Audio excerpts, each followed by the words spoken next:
चलो देखो है, बंद होगा तो बता देना ना।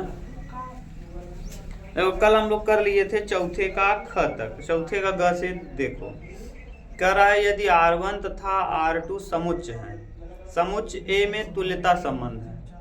देखो R1 और R2 मान लो दी चौथे का ग,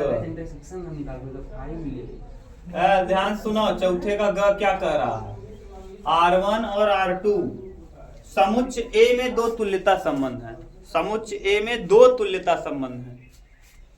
समुच्च A पहले मानो कि माने R1 बराबर मान लो कोई भी अंक मान लो, जो माने उमेश वही बोलो, 1 2 3 5 6, ठीक। R1 में हमने माना, R2 में भी हमने मान लिया कुछ अंक, ऐसा अंक मानो कि जो इन दोनों में कुछ कॉमन है, 1 2 3 यहाँ भी मान लो, 1 2 और 3, उसके बाद 4 और 8 मान लो, ठीक। अब कह रहा है तो सिद्ध कीजिए कि R1 इंटरसेक्शन R2 भी A में तुल्यता संबंध है, भी A में तुल्यता। तो A पहले मानो उमेश, माना R1 में इतना, R2 में ये हमने मान लिया है, माना। देखो तुल्यता संबंध कब कोई कहलाता है,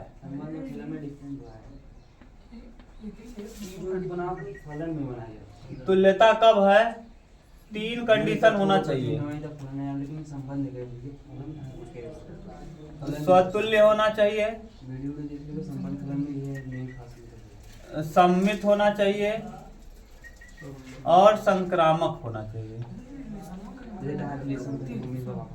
मैं जो कह रहा हूं यहाँ देखो, पहले कोई संबंध तुल्यता तब कहलाता है जब 3 कंडीशन को सेटिस्फाई करे।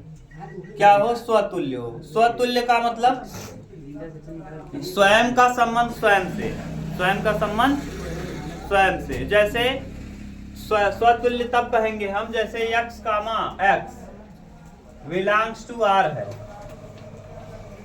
बिलोंग्स टू मान लो A में है, x, x बिलोंग्स टू कोई समुच्च A है ना। अब देखो x बिलोंग्स टू R1 भी है, x, x देखो ये दोनों अवयव समुच्च के अवयव हैं, ये A में मौजूद है। अगर x R1 में भी मौजूद है और x R2 में भी मौजूद है तो हम कह देंगे कि R1 और R2 दोनों में मौजूद है, अतः R1 और x का संबंध किससे होगा, स्वयं से ही होगा। अगर किसी चीज का संबंध स्वयं से होता है तो उसे कहते हैं स्वतुल्य संबंध। क्या कहते हैं, स्वतुल्य। सम्मित कब कहेंगे, जब x का संबंध y से हो और y का संबंध x से हो, यानी x y पे हो और y x पे हो, तो इसे कहते हैं सम्मित संबंध। और संक्रामक कब कहेंगे, जब x का संबंध समझ लो, स्वतुल्य मतलब स्वयं का स्वयं से हो जाए, x का x से हो जाए, ये स्वतुल्य कहलाएगा। सम्मित कब कहलाएगा, जब x का संबंध y से हो और फिर यही उल्टा हो जाए, y का संबंध किससे हो जाए, x से। ये हो जाएगा कौन सा कंडीशन, सम्मित वाला। तीसरा कंडीशन संक्रामक किसे कहते हैं, जब x का संबंध y से हो, y का z से हो ना। तो ये वाला छोड़ दो, बचेगा क्या, अगर x का संबंध z से हो जाए हम कह देंगे दिया गया जब x y से y z ना मिले। हाँ, अगर हाँ ये भी संबंध होता है कि अगर x y से है ना, y z से नहीं मिला, y और z मिल नहीं रहा है, केवल यही मिल रहा है, तब भी ये क्या कहला जाता है, संक्रामक हो जाता है। तो बस यही कंडीशन को हम लोग देखेंगे और हाँ तुल्यता प्रूव कर लेंगे। तो देखो यही है, x का y से, y का z से, तो x का z से होना चाहिए, 1 का 1 से है और फिर 1 का 1 से ही होगा, 1 का 1 से, 1 का 2, 2 का 2 से, 3 का 3 से, तो सम्मित भी होगा, स्वतुल्य भी होगा, संक्रामक भी होगा। यानी कंडीशन यही होना चाहिए। अगर ये तीनों कंडीशन को आपने दिखा दिया, हम कह देंगे दिया गया संबंध क्या है, तुल्यता है। तो पहले आप A में मान लो, समुच्च A में हम संबंध A में क्या क्या है, हमने मान लिया कि 1 1 है और क्या है, 2 2 है और 3 3 है। अच्छा ये बताओ, ये जो समुच्च मैंने लिखा है ये स्वतुल्य भी होगा, सम्मित भी होगा और संक्रामक। क्यों स्वतुल्य होगा, मैंने ये पढ़ाया है आपको। स्वतुल्य इसलिए होगा क्योंकि स्वयं का संबंध स्वयं से, स्वयं का स्वयं से, स्वयं का इसलिए स्वतुल्य हो गया। सममित कब होता है? जब x का y से, y का x से। ये x मानो, इसको y मानो, x का y से और y का x का y से, y का x का y से, y का। अरे भैया x y वही है, x भी एक है, y भी एक है। आगे पीछे लिखोगे तब भी तो वही मतलब रहेगा।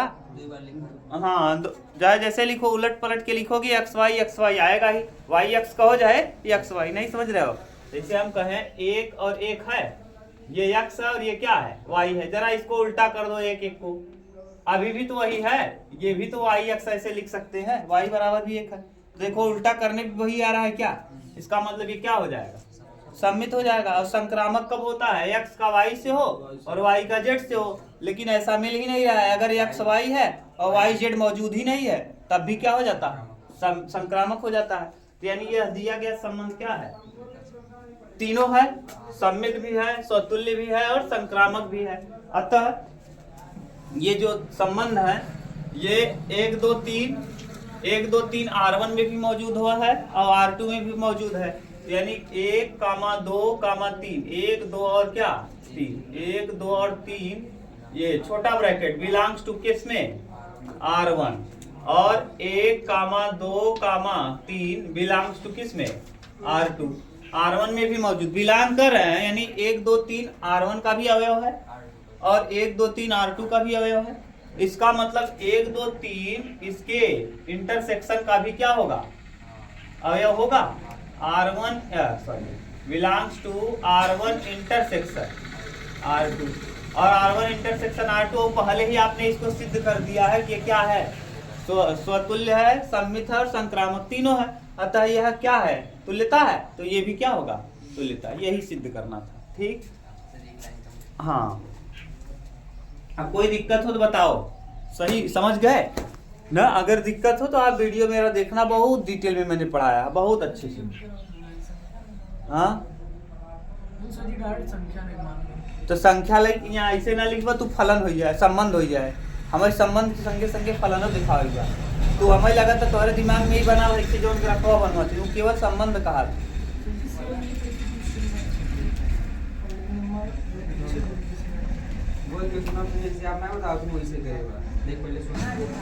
है 2 नंबर का है, इसलिए डायरेक्ट कर दिया। अगर तुमको लिखना हो तो क्या मानोगे? सुनो, R1 में मान लेना है, R1 में माना x, x belongs to R1, x, x belongs to R2, इसलिए x, x belongs to R1 intersection R2। तो हो जाएगा x का x से संबंध है, इसका मतलब तुल्यता हो जाएगा, स्वतुल्य हो जाएगा। दूसरा लिखेंगे x, y belongs to R1, हाँ, और y, x belongs to R2। तो ऐसे लिख लेना, या तो x, y belongs to R1, x, y belongs to R2 तथा y, x belongs to R1 और y, x belongs to R2। फिर इसका x, y belongs to R1 intersection R2। तो दिया गया संबंध क्या हो जाएगा? सम्मित हो जाएगा। तीसरा लिख देंगे x, y, z belongs to A, और ये तीनों A में कोई समुच्चय A है, उसमें बिलोंग कर रहे हैं। फिर x, y belongs to R1, y, z belongs to R2। तो हम लिख देंगे x, y belongs to R1 intersection R2 दोनों में। फिर ऐसे लिख देंगे तुल्यता, क्योंकि x, y, z और x, z भी बिलोंग कर गया, तो सीधा सीधा क्या हो जाएगा? तो बड़ा वाला लिखना संबंध के रूप में। वही तो मैं बता रहा था, तुम लोग का गिनती में बता दीजिए। मैं गिनती, यही कारण है ना, आप लोग कहते हैं ऐसे बताइए, ऐसे बताइए, इसीलिए मैं वैसे बता रहा था। देखो, अरे ठीक है, कर लेना, टाइम नहीं मिलेगा ना भैया, कितना टाइम करेंगे? अब अंसाल है ना, अंसाल हम तब भी बहुत ज्यादा पढ़ा रहे हैं। अंसाल जाके देखना, कोई अंसाल हल कराया होगा, एक वीडियो में पूरा खत्म होगा, 2 वीडियो में, तब 2 वीडियो में खत्म कर देंगे। तो आप समझो, मैं तब भी 4-4, 5-5 वीडियो बना रहा हूँ और खूब अच्छे से। चौथे का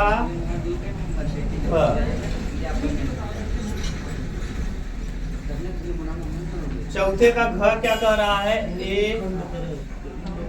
B, mod A, mod B और mod C। मत बोलो। mod A, mod B, mod C एक मात्रक सदिश है। मात्रक सदिश माने इसका मापांक कितना होगा? 1। आपको सिद्ध करना है, दिया है, ये भी दे दिया है, दिया क्या है? हाँ, दिया है vector A plus vector B plus vector C बराबर 0। अब आपको मान किसका निकालना है? Vector A dot vector B dot vector C plus vector C dot vector A बराबर कितना? क्या होगा? यही पूछा है। क्या करेंगे? दोनों पक्षों को वर्क कर देंगे, डॉट प्रोडक्ट लगा दो। जब वर्क करेंगे तो मतलब वही है, vector A plus vector B plus vector C, ठीक, dot vector A plus vector B plus vector C. अपने मन से यहाँ ए बी सी से गुणा कर दिया, डॉट प्रोडक्ट यहाँ भी गुणा करेंगे, 0 0 ही रहेगा। समझ गए कि नहीं? अरे भैया ए प्लस बी प्लस सी यहाँ पहले से था, इससे हमने यहाँ गुणा कर दिया या वर्ग कर दिया दोनों पक्षों का। यहाँ भी मैंने गुणा किया ए प्लस बी प्लस सी, और 0 में किसी गुणा करो क्या होगा? अब गुणा कर लो, ए का ए में करेंगे, वेक्टर ए डॉट वेक्टर ए का ए में, फिर ए का किस में करेंगे? वेक्टर ए डॉट वेक्टर फिर ए का किस में? Vector A dot vector C. अब ए का खत्म, बी का, हाँ, बी डॉट ए तो ए डॉट बी लिख दो, बी डॉट ए हो जाए ए डॉट बी, क्योंकि ये क्रम विनिमय नियम का क्या करता है? बी ए का हो जाए ए बी का हो, बी का बी में करेंगे plus vector B dot vector B plus B के बाद vector B dot vector C. अब बी का काम खत्म, अब किसका आएगा? Vector C dot vector A, vector C dot vector A, फिर बी सी भी आएगा, बी सी लिख दो, वेक्टर बी डॉट वेक्टर, अरे सी बी कहो चाहे बी सी कहो, क्योंकि क्रम विनिमय नियम आगे पीछे लिखने में डॉट में कोई प्रभाव नहीं। क्रॉस में माइनस है तो प्लस हो जाता है, प्लस है तो क्रॉस माने ऐसे गुणे का निशान, समझ गए? अब सी का सी में करेंगे तो सी डॉट सी बराबर क्या? 0। अच्छा ये बताओ, इसका जब आपस में गुणा करेंगे तो मॉड ए का स्क्वायर हो जाएगा, मॉड वेक्टर ए का स्क्वायर। यहाँ ए बी देखो यहाँ है, ए बी यहाँ है, कितनी बार? 2 vector A dot vector B. A C देखो यहाँ है, ए सी कह लो चाहे सी ए कह लो, इसको सी ए लिख दो, तब आप सही से देख पाओगे। यहाँ देखो सी ए है, यहाँ भी सी ए है, सी ए कितना? सी ए 2 सी ए, ठीक। और ए बी हो गया, सी ए हो गया, बी का बी में करेंगे वेक्टर मॉड वेक्टर बी का क्या? स्क्वायर, और बी सी यहाँ है, बी सी यहाँ कितनी बार? 2 वेक्टर बी डॉट वेक्टर, और सी का सी में करेंगे मॉड वेक्टर सी का क्या? स्क्वायर बराबर कितना? अच्छा ए बी और सी का वैल्यू दिया कितना? 1 1 रखेंगे, यहाँ 1 आ जाएगा, 1 plus 2 A dot B plus 2 B C लिख दो पहले, 2 बी डॉट सी, क्योंकि धन में इधर उधर लिख सकते हैं, प्लस 2 सी डॉट ए, और इसका वैल्यू 1, इसका वैल्यू 1 बराबर कितना? 0। 1 यहाँ, 1 यहाँ, 1 यहाँ, कई हो जाएगा? 3 प्लस है उस तरफ जाएगा माइनस, तो 2 A dot B 2 B dot C 2 C dot A बराबर कितना? -3। भाग दे दो, 2 कॉमन कर लो सबसे, और क्या कर दो? भाग दे दो, तो A dot B B dot C C dot A बराबर कितना? -3/2। यही आएगा क्या आंसर? यही आपको करना है, मान ज्ञात करना है इसी का। हाँ तो 2 नंबर कहाँ, बहुत टफ है ये। अरे यार कभी 5 का देता है, कभी 2 का देता है, यही क्वेश्चन वहाँ मिटा दें। चलो देखो नेक्स्ट, हाँ 3/2 होगा यार, π/3 गलत दिया, -3/2।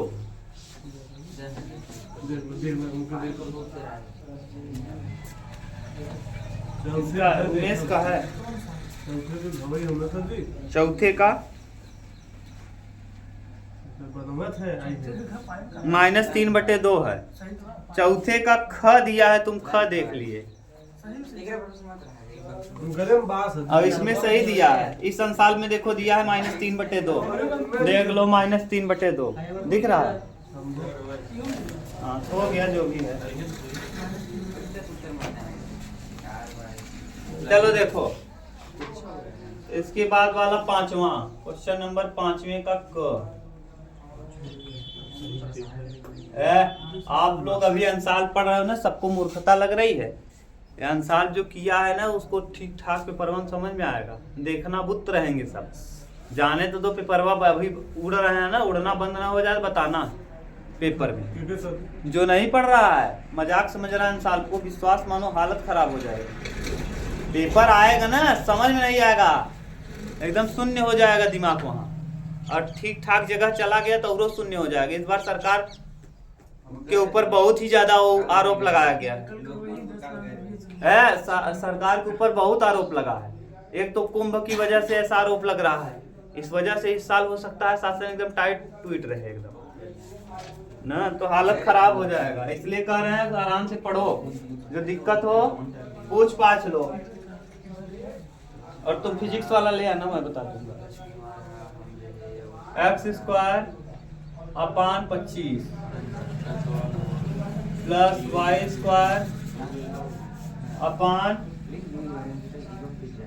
है, जो तुम्हारे बस में है उसके चक्कर में नहीं पढ़ते हो।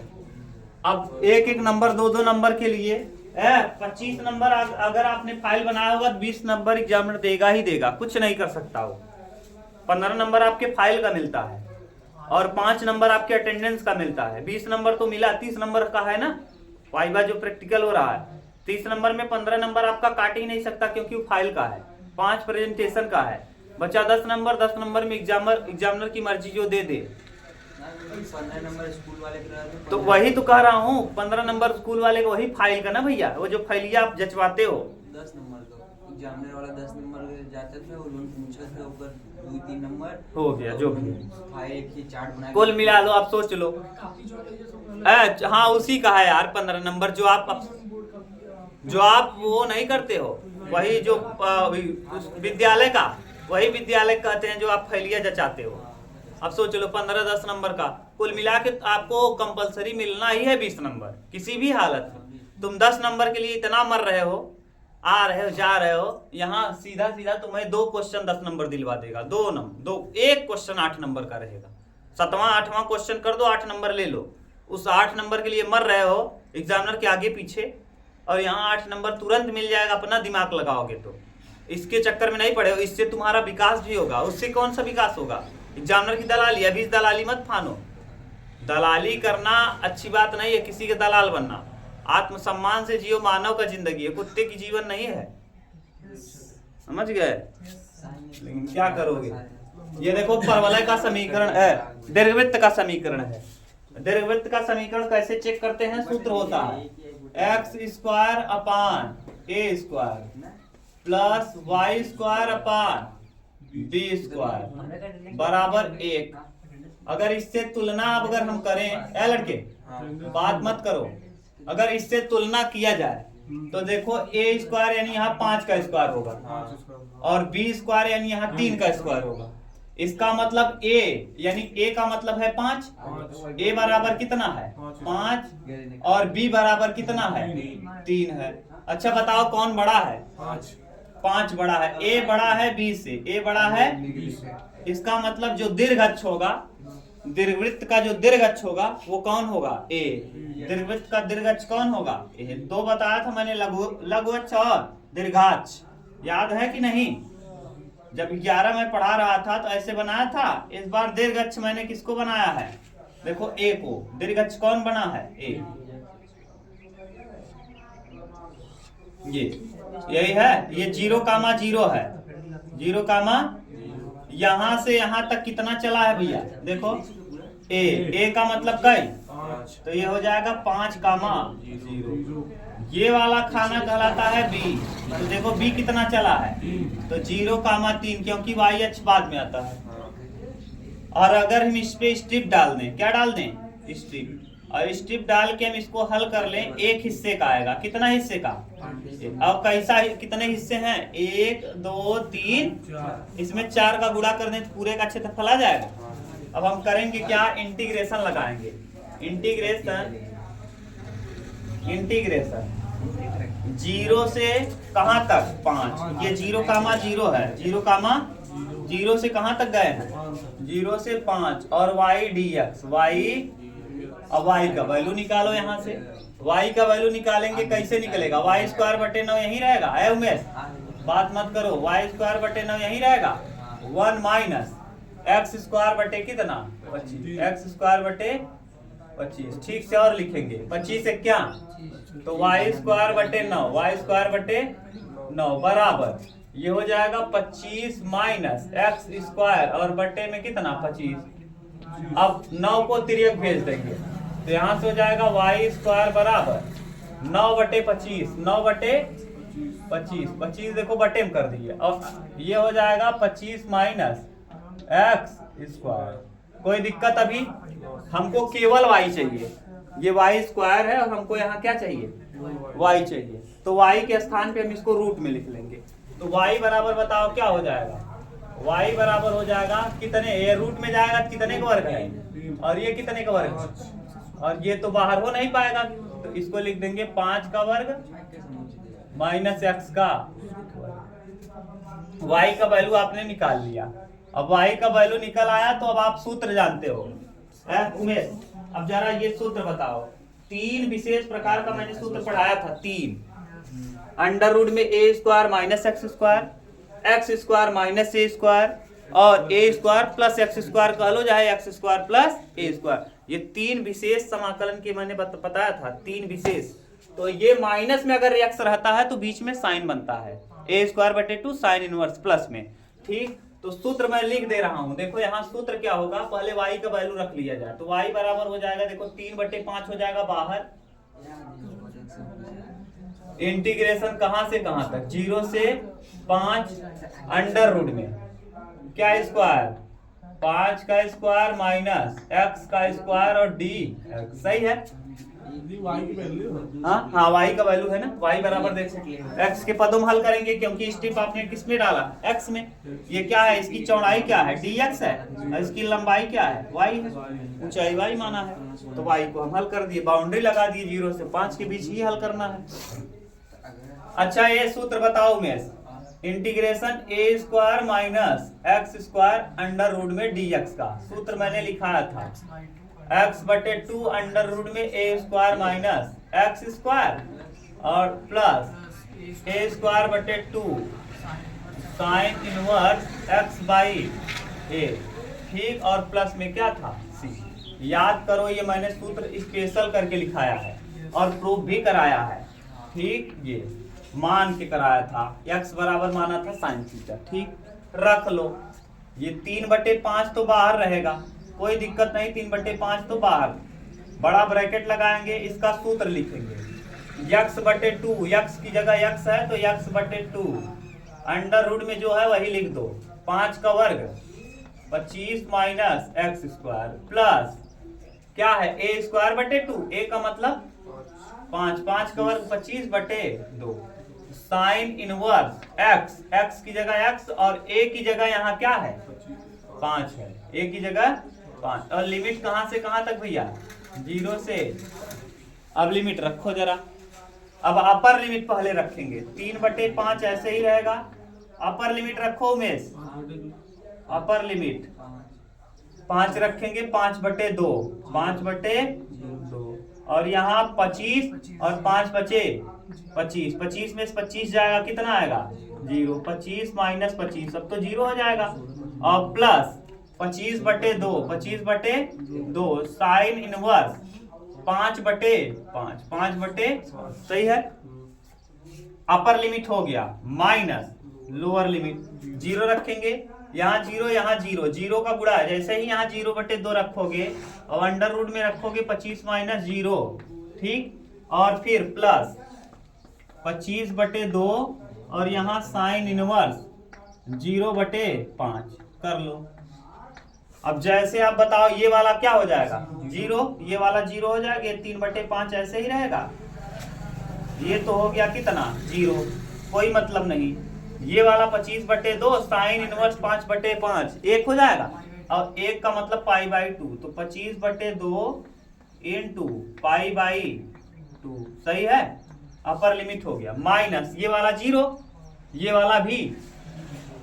अरे साइन 0 की वैल्यू क्या हो जाएगी 0, 0 में गुणा करेंगे किसी का क्या आ जाएगा 0, यानी कुल मिला के गुणा करो, देखो कौन क्या आ रहा है। 2 दूना 4, 5 पचे 25, 5 तिहाई 15, 15/4, देखो 5 तिहाई 15/4 और पाई। अभी एक चीज छूटा है, क्या छूटा है जानते हो? कितने का गुणा करेंगे यहाँ 4 का, क्योंकि अभी आपने 1 का निकाला, कई हिस्सा है 1 2 3 4, तो इसमें कितने गुणा कर दे, तो यहीं 4 गुणा कर ले, कोई दिक्कत नहीं। यहाँ कर दो, यहाँ गुणे 4 कर दो, सॉरी 4, अरे भैया एक हिस्सा है, ऐसे कई हिस्से हैं, 4 का गुणा कर दिए, यहाँ भी 4 का गुणा कर दो, 4 गुणे इतना, यहाँ भी 4 का गुणा कर लेंगे, 4 गुणे इतना, तो यहाँ भी 4 का गुणा करेंगे, 4 से 4 क्या होगा, कुल मिला के आएगा कितना 15। देख लो आंसर मिला लो, ये समझ गए, कहीं दिक्कत नहीं होना चाहिए ना। याद रखना समाकलन का अनुप्रयोग और अवकलन का अनुप्रयोग पक्का एक एक क्वेश्चन आएगा, दोनों पढ़ के जाना। समाकलन का अनुप्रयोग और अवकलन का अनुप्रयोग पक्का 100% एक प्रश्न आना है, फिक्स। चलो देखो नेक्स्ट, कौन सा? हाँ चैप्टर नहीं यार, एक चैप्टर का नाम समाकलन के अनुप्रयोग कौन सा चैप्टर है 8वां, और अवकलन के अनुप्रयोग है 6वां चैप्टर, और ये दोनों से एक प्रश्न फिक्स है आना। इसके बाद कौन सा भैया ख, देखो अवकलन का अनुप्रयोग आ गया 5वें का ख। अब सोच लो, देखो तुम्हारे सामने दोनों आ गया, इसके पहले समाकलन का अनुप्रयोग था या अवकलन का अनुप्रयोग। उच्चिष्ट और निम्निष्ट आपने पढ़ा होगा। ऐसी दो संख्याएं ज्ञात कीजिए जिनका योग 6 है। माना पहली संख्या x और दूसरी संख्या 6 माइनस x, जोड़ेंगे तो 6 हो जाएगा। माना पहली संख्या क्या मान लेंगे हम x, और दूसरी संख्या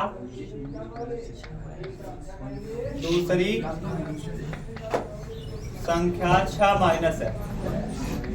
अच्छा दोनों जोड़ो, देखो 6 आ जाएगा कि नहीं, x से x कट जाएगा, 6 आ जाएगा।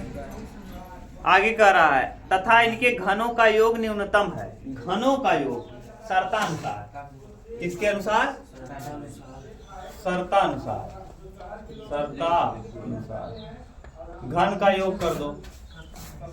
घन का योग f(x) बराबर मान लेंगे फलन f(x) बराबर घन x³ प्लस 6 माइनस x का, देखो घनों का योग कर दिए कि नहीं, घन मतलब क्यूब कर दो, और उन दोनों को क्या कर दो क्यूब करके, योग मतलब क्या करो जोड़ दो। अच्छा ये बताया था अगर आपको न्यूनतम या उच्चतम ज्ञात करना है तो सर्वप्रथम दिए गए फलन का एक बार अवकलन कर लेना। तो एक बार अवकलन करो, तो जब हम x के लिख देना, x के सापेक्ष अवकलन करने पर तो f' बराबर हो जाएगा 3x², और यहाँ +3 और कोष्टक में 6 माइनस x का क्या।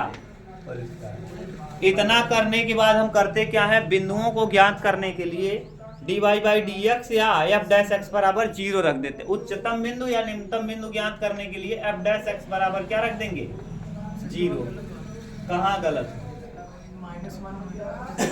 अच्छा माइनस x का करेंगे तो माइनस, ठीक, हाँ ठीक है। जिसको मानो x उसका ddx करेंगे, x का करेंगे तो यहाँ 1, यहाँ 6 माइनस x का करेंगे माइनस रखो। अब जब 0 रखेंगे तो f' की जगह 0 बराबर 3x² माइनस 6 माइनस x का क्या होल। अच्छा इसको इधर भेज दो, 3x² ऐसे ही रहने दो ये, और ये माइनस है इस तरफ आएगा तो 3 6 - x का क्या होल, 3 से 3 कैंसिल, स्क्वायर से स्क्वायर कैंसिल, x बराबर 6 - x, -x इधर आएगा तो x का ही x, तो x बराबर 6, 2 x बराबर कई आ जाएगा, x का वैल्यू 3 आ गया। अब 3 आया तो हम पुनः अवकलन करेंगे, क्या करेंगे, पुनः अवकलन कर दो। अब इसका दोबारा अवकलन करिए तो यहां से f डबल डैश x, गधा मारेंगे भी 2 हाथ, 3 दूना 6x, और यहां भी करेंगे 3 दूना -6x -6, 3 का 2 में 6, और यहाँ क्या है 6 - x, 6 - x, और -x का फिर करेंगे तो -1, ठीक ठाक से लिखेंगे तो 6x प्लस 6 - x रखेंगे। x बराबर बिंदु आपने क्या निकाला है 3, रख दो f डबल डैश x में, f डबल डैश x में अगर रख देंगे 3 तो यहाँ 6 गुणे 3 प्लस 6 और 6 - 3 18, 6 3 18, 18 18 कई 36, और प्लस आया ना, अगर पॉजिटिव आता है तो न्यूनतम होता है और निगेटिव आता है तो उच्चतम, तो अतः क्या होगा न्यूनतम,